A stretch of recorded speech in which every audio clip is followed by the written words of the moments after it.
With Starbucks Holiday Blend for Nespresso Virtuo, now exclusively at Target, there are even more ways to share the joy. Savor every smooth and festive sip all holiday season with friends and family at home to fill every indulgent day with cheer.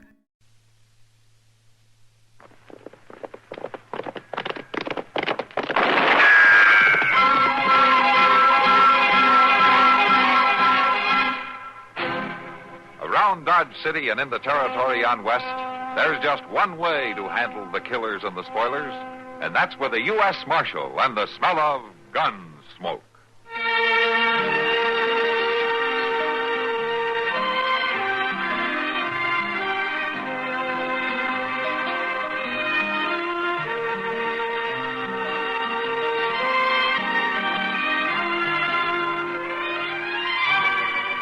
Gunsmoke, starring William Conrad, the story of the violence that moved west with young America, and the story of a man who moved with it.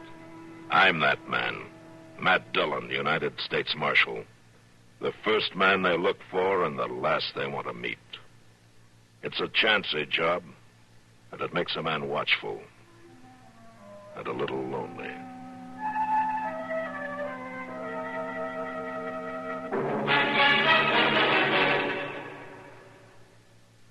In this land of plenty, we occasionally forget that millions of less fortunate people elsewhere in the world are hungry, sick, destitute. But the three great religious faiths of our country, Protestant, Catholic, and Jewish, haven't forgotten. They conduct annual campaigns to help the needy overseas. 80% of all volunteer aid is channeled through religious organizations here. Because of the scope of this great charitable work, United States government surplus food can be distributed at low cost. For example, $1 will send more than 300 pounds of food abroad. But the money you contribute through your church or synagogue goes for more than food. It helps send clothing, bedding, and medicine, too. It goes toward the maintenance of hospitals and orphanages, to initiate and carry out self-help and resettlement projects. During this month of Thanksgiving, keep faith with those in need overseas. Give through your faith.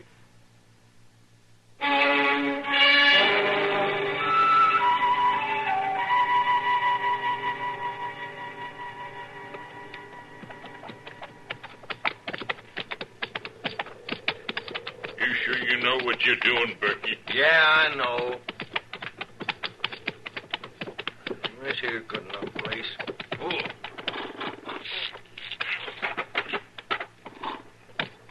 Well, come on, climb down.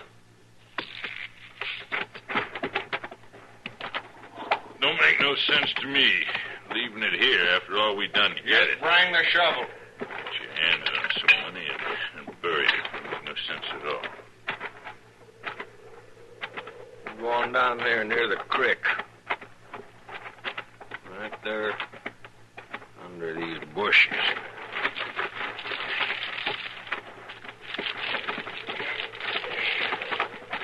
All right. That's as good a place as any. All right. Start digging. Now, listen, Berkey, you Crab, should... now you start digging. All right, all right. Ain't gonna do us no good to have the money if they come take it off of us, is it? Well, No, it sure ain't. When we start spending any of it before the fuss dies down, they're gonna be looking our way sure. Well, I wouldn't spend much of it, Berkey, honest. Oh, you would. Just enough to keep yourself liquored up till it was run clean through. Why, that ain't no We're good. gonna lay low and dodge. And we're gonna act like we never seen more than 6 bits altogether. Until they forget about that whole lot. And then I'll make you a bargain, Crab. What's that? I'll come dig up that gold myself. Yes, sir, you won't even have to touch a shovel. Oh, I won't mind doing the digging then. All right, then get on with it now. I ain't hankering to spend another night in this prairie. I don't know why I'm going to do all the digging.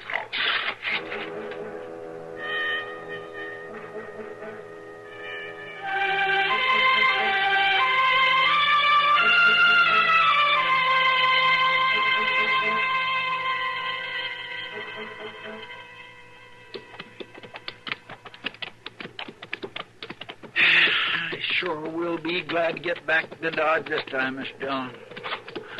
You know something, Chester? You're always glad. Yes, sir, I know. It ain't so bad, these long rides, if we get something done, but to ride all that way for nothing. It wasn't for nothing, Chester. We at least found out that the hold-up men weren't there. Oh, we did that, all right. We done that. We also found out that nobody don't know who they was nor where they went, if that's any help. Might be more help than some of the false leads we get sometimes. That could be true. Well, I do declare. Look at there, Mr. Dillon. What? Off to the right there. Just look yonder. Yeah. Come on.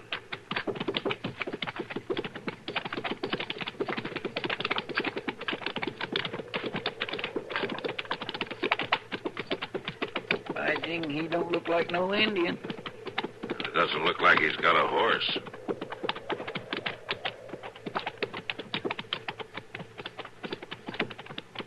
You're a long way from your horse, mister. Yes, sir, I am. Matter of fact, I let him escape. You let him escape? I'm afraid that's exactly what happened. I'm not accustomed to horses.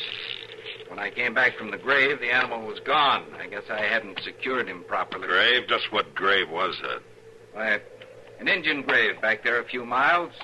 That's where I picked up this fine specimen of a bow and arrow. Who are you? My name is Milford, sir. Otis Milford. Matt Dillon, U.S. Marshal. You make it a habit to rob Indian graves? No, sir, I do not. I have great respect for the Indians. I study them, you might say. I'm writing a book on every phase of their culture and of this West. Once in a while, it's necessary, in the interest of science, to collect a certain article. You don't look as though you're very familiar with any culture out here on the plains. You're right, sir, I'm not. I have studied the Indians of the East. I've come to study the Indians of the West. Are you aiming at something with that arrow? Well, yes, sir, I was. I wanted to test it, to compare the bow with the ones used by the Eastern tribes. It compares very well. I'm sure the Pawnee will be glad to hear that. I was just on my way to pick up the quarry. Now, you shot something? Yes, sir, a rabbit. It's just over here. You shot a rabbit? You're either a very good shot or mighty lucky. Well, I've studied to become expert. Well, where are you headed for now, Milford? I was heading for Dodge City before my horse ran off. Now, we're headed for Dodge. We'll give you a ride in if you want it. I'd be much obliged, sir. Very much obliged. Sure. You can ride up behind me, Mr. Dillon. All right, Chester, give him a hand. Thank you. Be careful of the bow, please. Yeah, Chester, be careful of the bow, please. All right, let's go.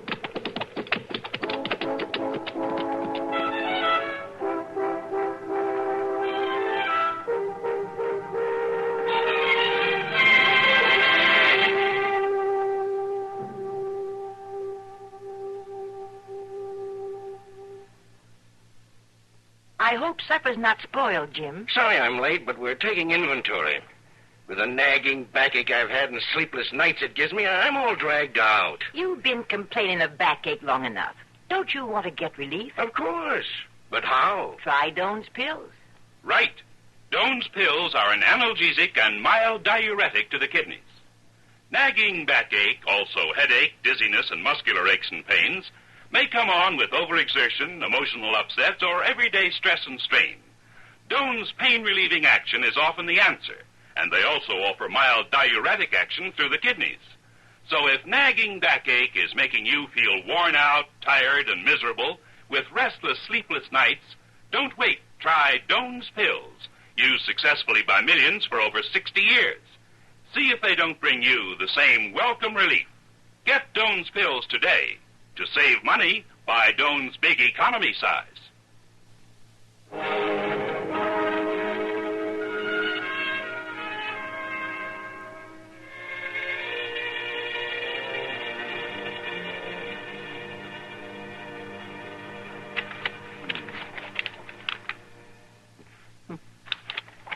Very interesting. Yes, I'll make a note of that. Let's see now. Hey! Might I ask just what you think you're doing, Mr. Milford? Oh, Mr. Dobie, this is all most interesting, very interesting. You ain't got no right to be going through them papers in my desk. Why, you're quite right, Mr. Dobie. I suppose I should have asked you first. I don't allow prying, Mr. Milford. I wasn't prying, Mr. Dobie. I'd like to know what you call it, going through them papers. I was merely going through the back registers, Mr. Dobie, to see who had stayed here at the Dodge House in years past. That ain't any of your business, as far as I can see. It was in the spirit of pure research, Mr. Dobie. I was just looking for more background material for my book. I don't care what you're looking for. I want you to get out of my office or stay out. Certainly, sir, if you feel that way about it, but I don't... No buts about it. You just get out, and I'll see that you stay out.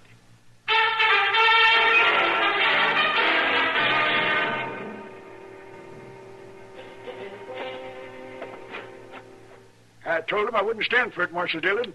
I want you to see to it that it don't happen again. All right, Dobie. All right. Just calm down. Now, there wasn't anything missing, was there? Well, no, nothing was missing, but that's not the point. I just don't want him snooping around. Well, I don't think he'll bother you anymore, Dobie. He's not a crook. Well, I'd like to know what you call it. Milford was doing just what he said he was, looking up material for his book. He just neglected to ask your permission. Probably never occurred to him. Well, I ain't going to stand for it. All right. I'll talk to him. Well, that's the proper way to conduct your job, Marshal Dillon. Good day. Good day. Oh, Dr. Adams, I didn't see you coming. Yes, well, you better be more careful opening doors, Dobie. You might become a patient. Good day, Doctor. Yeah, good day. What's eating him? Come on in, Doc. Yeah, he's upset because our friend Milford started looking through the hotel records without Dobie's say-so. Oh, Milford. I tell you, Matt, that fellow's bound to get himself into some real trouble. Milford's harmless, Doc. Oh, sure, he may be harmless to other people, but he's not harmless to himself. Oh? What do you mean? He just doesn't belong out in this country. I treated him for his limp, like you said. And I swear, Matt, I never saw such a pair of raw feet in my life. Why, he must have walked for miles. And his boots, well, they didn't even fit. Oh, granted, he's no frontiersman. I should say he isn't. And he's not making any friends around Dodge, either. No? What's he doing now? Well, Matt, it's nothing criminal, but he keeps stopping people and asking them fool questions. And he nearly got himself kicked in the head a little bit ago. Oh, what happened? Oh, he was trying to get a better look at the saddle of old man Garcia's horse. It's got silver work on it, Oh, yeah. Well, I don't blame him for looking. It's mighty rare in Dodge. Yeah. Well, Milford could have been killed. Yeah, he could. And he's talking now about starting off on an expedition into Indian country. Well, then he will be killed. Well, I say, I'd give him about 2 days. All right, Doc. All right. I guess I better have a talk with him. I don't think it'll do much good. Well, maybe you can send him back to his Eastern Indians. I have a feeling they've sent him out here. Come on, Doc. I'll buy you a beer.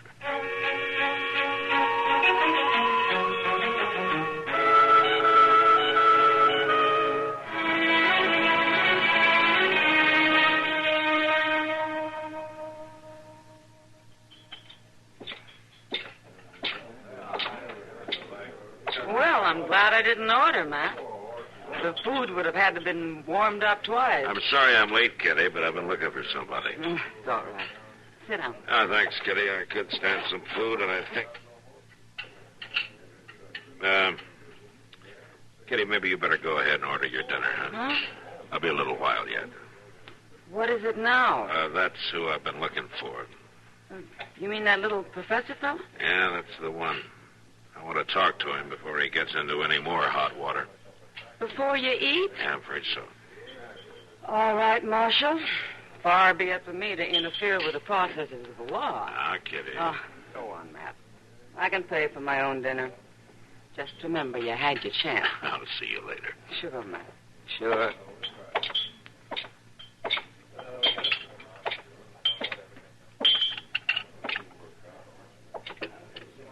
Can I see you for a minute, Mr. Milford? Oh, Marshal Dillon, sit down. Sit right down. Oh, thank you. May I offer you something? Some coffee? No, thank you. No, thanks. No, you go right on with your dinner. Oh, I've finished, thank you. Well, what can I do for you, Marshal Dillon?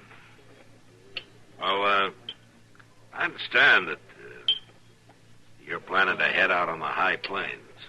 Yes, sir. That's exactly what I plan to do. And you're going alone. Is that right? I always go alone, Marshal. It's the only way to do a true job of study. I don't think that's a good idea, Mr. Milford.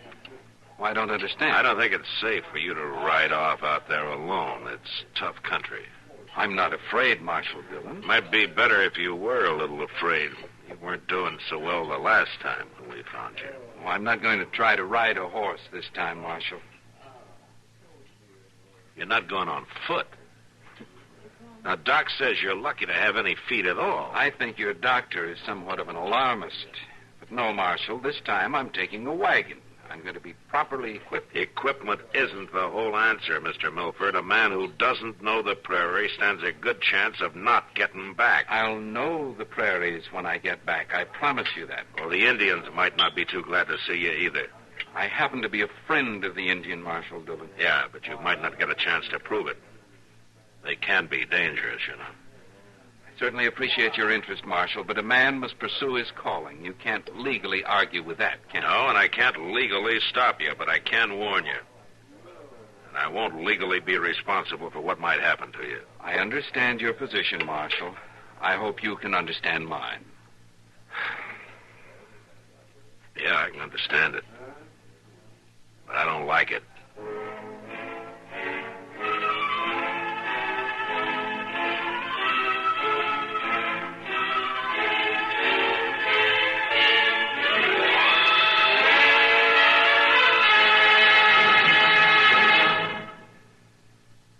Hi, this is Dennis James.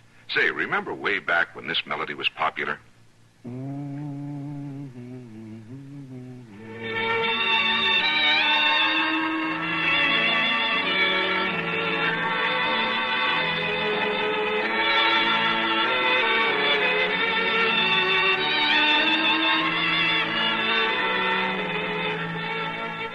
There's something very special about a long-time favorite, isn't there? Well, folks feel the same way about one of Kellogg's favorites, Kellogg's All Bran. Going on 41 years now, it's been America's most popular good food way to fight irregularity from lack of bulk. Because it's whole bran, Kellogg's All Bran gentles away irregularity safely and reliably. And because it's deep toasted for extra crispness, it never gets mushy in milk. There's only one All Bran, Kellogg's All Bran. That's ALL-BRAN. Kellogg's All Bran.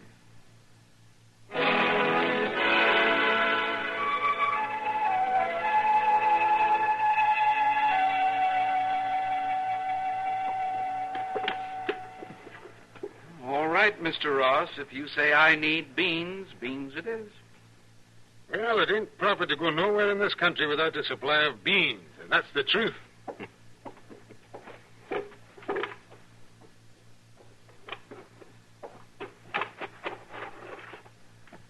Now, what else will you be needing? I'll be with you in a minute, mister. All right. See, now, I have a blanket and a kettle and salt and... Oh, yes, I need a shovel. All right. Long-handled or short? Now, you might advise me about that, Mr. Ross. I want it for digging... Well, you might call it treasure. Yes, it might be treasure. I won't be much longer, mister. I can wait on you soon. Never mind. You must have been in a big hurry. Sure, I hate to lose a customer. Well, I have taken a lot of time. Well, you're buying a lot of goods. Let's see. Here's the shovel. That look all right to you? I should think that would do nicely, Mr. Ross. Now, if you'll just help me get these things in the wagon. Are you going to pay now or later? Forgive me, I forgot. I'll pay now. How much does it come to, Mr. Ross?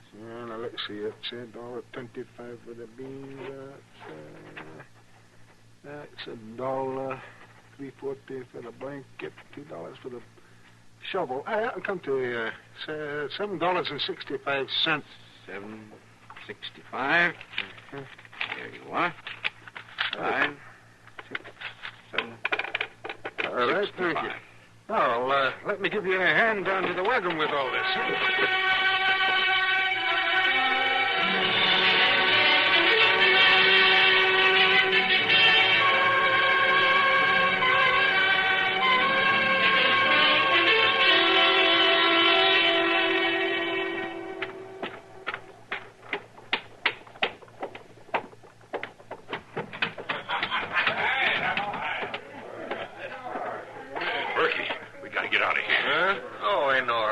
Have yourself a drink. There ain't time, I tell you. Got a lot of time. Get them shells I sent you. That's what I've been trying to tell you. I didn't wait around. I told you it wasn't no good. Told me what wasn't no good. Burying the gold like that. Crab, come on and talk straight, will you? I seen the fellow who said he was heading out to dig it up. You seen the... What fellow? I don't know who he was. Don't make no difference. He was buying a shovel and he said he was going to dig it up. You sure? Well, I was right there. It wasn't I, and I heard him. He's starting out in a wagon, and he's going to dig. I told you it wasn't no good. Oh, shut up. Come on.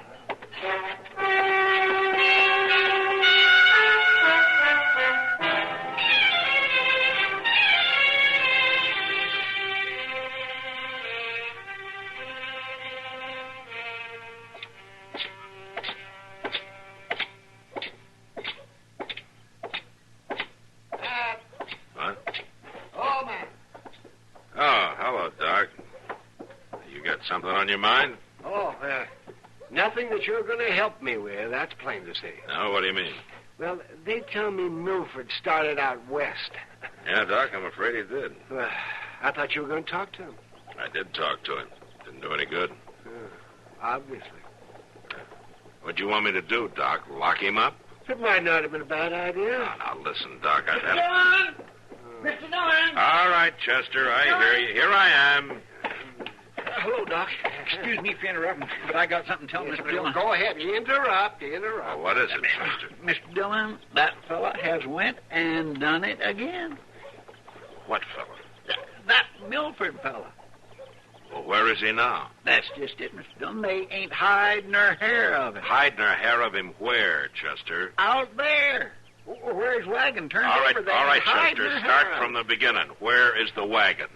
Well, sir, Luke Myers was riding into town, see? And when he got about a mile or so from Crawdad Creek, he seen this wagon turn clean over on its side. Yeah? Oh, the team was in terrible shape. Thrashing around, carrying on, so he cut him loose. Well, how do you know it was Milford's wagon? Well, because Luke looked around there some, and he found one of them little notebooks Mr. Milford's always carrying around with him and writing in, had his name on it. And no sign of Milford? Not a sign in the world.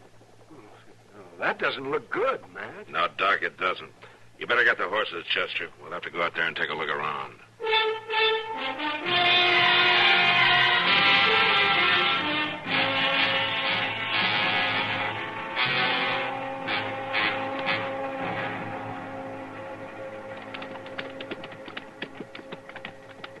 There it is, Mr. Dillon, smack on its side. Yeah.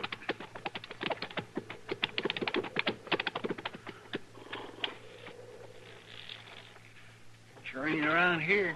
No sign of a struggle, either. You mean he wasn't carried off? No, it doesn't look like it. Looks like somebody carried some stuff off in the wagon, though, Mr. Dillon. Ain't much left. He may have taken it himself. Well, no, I Look don't... there. Look there, Chester. Look like fresh footprints, don't they, Mr. Dillon? Yeah. Let's see where they lead.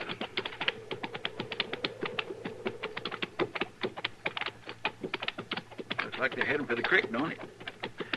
All right, we'll leave the horses here, Chester. Go down through the bushes. Yes, sir.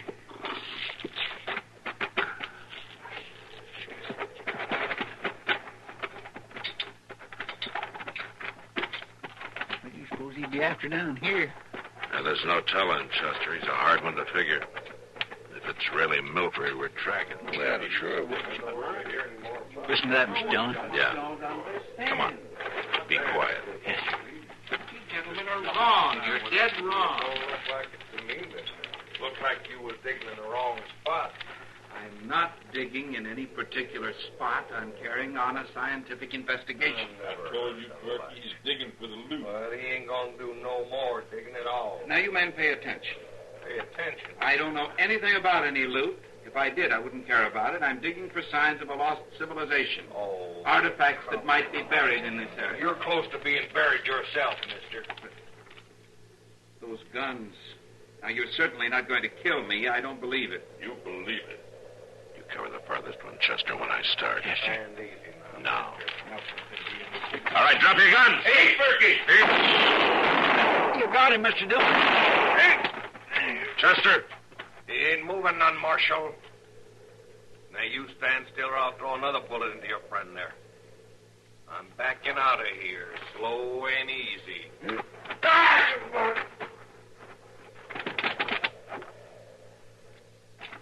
Nice shooting, Mr. Milford. I never aimed an arrow at a human being before. Sorry I had to. Yeah, but I'm glad you knew how.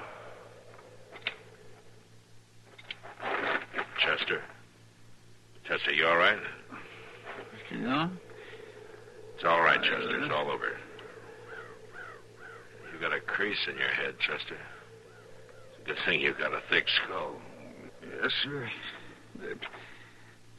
Mr. Milford, did they hurt that little Mr. Milford? No, Chester, they didn't hurt him. Oh, that's good. I've been worrying about him. You don't need to worry anymore, Chester. He just saved your life.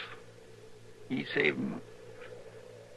How could that be? Never mind. I'll tell you when you feel better. May I just say one thing, Marshal Dillon? What's that? It isn't always the Indians who are dangerous, is it? No, sir, you're right. It isn't always the Indians.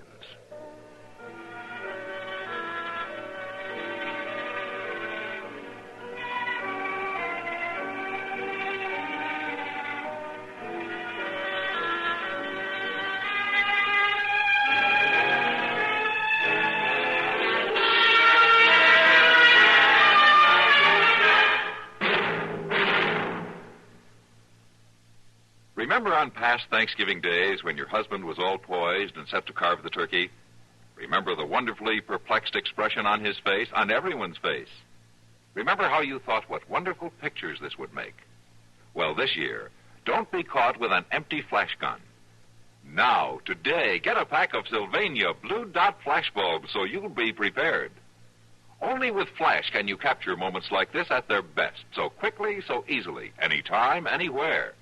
What's more, Sylvania Blue Dots, the world's largest selling brand, work with any film with any camera. And by the way, right now your dealer is making a special holiday offer. With the purchase of just one pack of Sylvania Blue Dots, he'll give you a free copy of Sylvania's new flash guidebook called It's Easy to Take Better Flash Pictures. It's a 32-page, lavishly illustrated book that will help you take the best pictures ever. So remember, this Thanksgiving, don't be caught with an empty flash gun. Pick up your Sylvania Blue Dot flash bulbs today.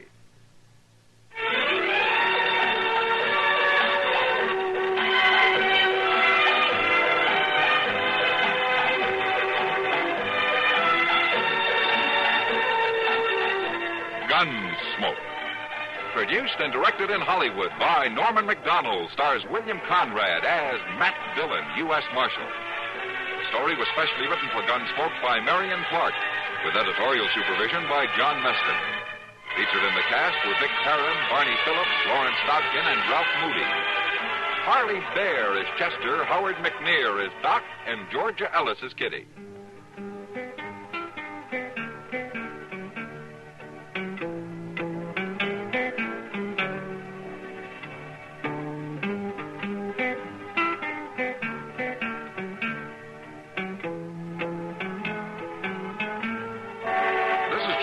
Inviting you to join us again next week when CBS Radio presents another story of the Western frontier. When Matt Dillon, Chester Proudfoot, Doc, and Kitty, together with all the other hard-living citizens of Dodge, will be with you once more.